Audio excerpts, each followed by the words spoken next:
दोस्तों, इस वीडियो में मैं आपको 12th कॉमर्स के बाद टॉप 10 कोर्स के नाम बता रहा हूं। अगर आपने हमारे चैनल को सब्सक्राइब नहीं किया है तो प्लीज कर लीजिए। साथ ही बेल आइकॉन प्रेस कर दीजिए ताकि नए वीडियो का नोटिफिकेशन सबसे पहले आपको मिले। तो चलिए शुरू करते हैं आज का वीडियो। पहले नंबर 1 पे आता है बैचलर ऑफ कॉमर्स मतलब बी.कॉम। इंटर कॉमर्स से करने के बाद बी.कॉम स्टूडेंट्स के पहली चॉइस होती है। ये कोर्स 3 साल का है। अगर आप कोई प्रोफेशनल कोर्स नहीं करना चाहते तो आप 3 साल का बी.कॉम कर सकते हैं, किसी खास सब्जेक्ट से जो आपके मन का हो, जैसे कि अकाउंटिंग, फाइनेंस, बैंकिंग।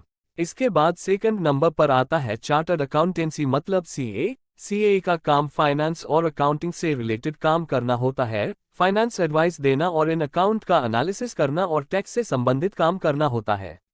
सीए लोगों को फाइनेंशियल गाइड करना या सलाह देना, बिजनेस अकाउंट, टैक्स रिटर्न आदि काम सौंपे जाते हैं। इसलिए स्टूडेंट सीए की पढ़ाई पूरी करने के बाद बड़ी बड़ी मल्टीनेशनल कंपनी या किसी बैंक में अच्छी जॉब प्राप्त कर सकते हैं। सीए फाउंडेशन कोर्स की परीक्षा मई और नवंबर महीने में लिया जाता है, तो इसके बाद सीए कोर्स की अवधि लगभग 5 वर्ष होती है। सीए कोर्स को 3 भाग में डिवाइड किया गया है: सीए फाउंडेशन, सीए इंटरमीडिएट और सीए फाइनल। इसके बाद थर्ड नंबर में आता है bachelor of accounting and finance. दोस्तों, यदि आप अकाउंटिंग एंड फाइनेंस के क्षेत्र में अपना करियर बनाना चाहते हैं तो बीए कोर्स सबसे बेस्ट कोर्स है। बीएफए कोर्स 3 वर्षीय अंडर ग्रेजुएट डिग्री कोर्स है। इस कोर्स में आपको financial accounting, taxation, risk management, accounting, business, slow company, law, business communication तथा इंफॉर्मेशन टेक्नोलॉजी आदि के बारे में सिखाया जाता है। सभी क्षेत्रों में अकाउंटिंग एंड फाइनेंस फील्ड के व्यक्ति की डिमांड बहुत है। इसके बाद फोर्थ नंबर पर आता है BCom in banking and insurance मतलब बीबीआई। दोस्तों, जो स्टूडेंट बैंकिंग और इंश्योरेंस के क्षेत्र में अपना करियर बनाना चाहते हैं, उनके लिए बैचलर ऑफ बैंकिंग इंश्योरेंस एक बेहतरीन करियर विकल्प है। इस कोर्स में finance, banking, accounting, insurance law, insurance regulations, act sector के बारे में पढ़ाया जाता है। इसके बाद फिफ्थ नंबर में आता है बी.कॉम इन फाइनेंशियल मार्केट। दोस्तों, जो स्टूडेंट्स रिटेल फिनांस फील्ड में काम करना चाहते हैं, उन्हें BCom in financial market course करना चाहिए। ये 3 वर्षीय अंडर ग्रेजुएट डिग्री कोर्स है। इस कोर्स में आपको finance, money, investment, economics, communication skills, legal parameters and sector के बारे में पढ़ाया जाता है। इसके बाद सिक्स्थ नंबर आता है बैचलर ऑफ कंप्यूटर एप्लीकेशन या बीसीए। दोस्तों, बीसीए टेक्निकल कोर्स है। इसमें आपको टेक्नोलॉजी से संबंधित जो भी चीजें होती हैं, उन सारी चीजों को सिखाया जाता है। इस कोर्स में आपको सॉफ्टवेयर बनाना, वेबसाइट कैसे डिजाइन की जाती है, उन सारी बातों को सिखाया जाता है।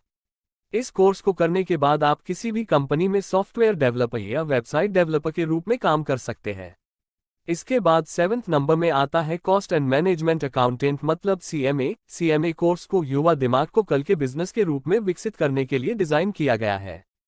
कॉस्ट एंड मैनेजमेंट अकाउंट का सिलेबस सीए से मिलता जुलता है। इंडिया में कई ऐसे इंस्टीट्यूट हैं जो इस कोर्स को करवाते हैं। सीएमए कोर्स में 3 लेवल होते हैं: फाउंडेशन, इंटरमीडिएट एंड फाइनल। ये कोर्स 3 साल की होती है। सीएमए कोर्स करने के बाद आप प्राइवेट या गवर्नमेंट में आप मैनेजर के पोस्ट पर काम कर सकते हैं। इसके बाद आता है 8 नंबर कंपनी सेक्रेटरी मतलब सीएस।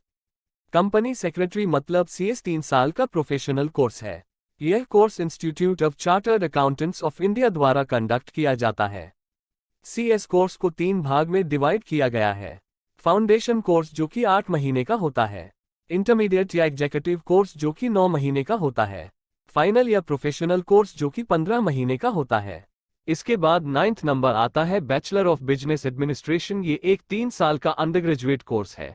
इस कोर्स में आपको कई सारी चीजों को पढ़ाया जाता है, जैसे accounting, applied statics, business, communication management, marketing के साथ साथ सारे बिजनेस से रिलेटेड सब्जेक्ट को पढ़ाया जाता है।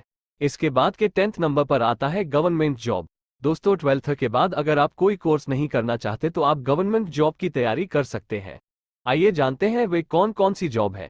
आप एसएससी द्वारा आयोजित 12th बेस पर सीएचएसएल एग्जाम दे सकते हैं या फिर एसएससीएमटीएस एग्जाम दे सकते हैं। आप एसएससी द्वारा आयोजित stenographer grade C and grade D exam भी दे सकते हैं।